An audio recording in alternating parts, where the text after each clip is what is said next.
People say, okay, fine, so those are the things which would make a great life, but I still have a mortgage to pay and I've still got kids to raise. I'm still trapped with how much time I have and what I can actually do. What would be your response to that? The response is that what we have to do is sort of incrementally work our way towards where we want to. I usually use a framework around 3 to 5 years in terms of where would I love to be in 5 years? What would I like my life to look like? And 5 years is sort of far enough out. If we're diligent and are willing to do the work, we can transform aspects of our life and transforms aspects of who we are in terms of the practices we do and our personal growth. And I think that's a really useful time frame as well. It's not too far out to feel like, oh, that's way beyond where I am. It's sort of close enough to feel like that's reachable, but far enough out to give me the space to do the work to bring about the change that I'd like to happen. Yeah, I recognize that and respect it. I really do.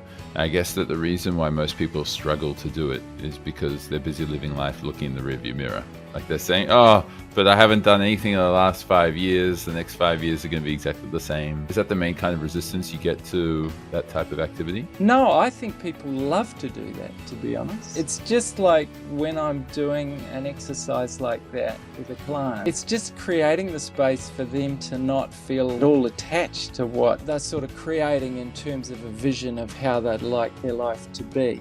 And so I create that space for them so they're freed up from all present limitations and they can sort of freely start to, in a sense, look within themselves and see what it is that they really desire. In terms of when we free ourselves from all our current limitations and create this unlimited possibility in the future, we get a chance to sort of look in the mirror and see who we really are, not who we are defined by our circumstances and our background. And there's something really powerful about when people can see who they really are and what their strengths and what their deepest desires are. There's this opportunity to connect with that part of themselves and start to believe in that part of themselves and start to believe that might even be possible. And that's incredibly powerful. And then it's just a matter of breaking that down into a set of steps, into increments, which is how we get somewhere. It's taking a number of steps along the way.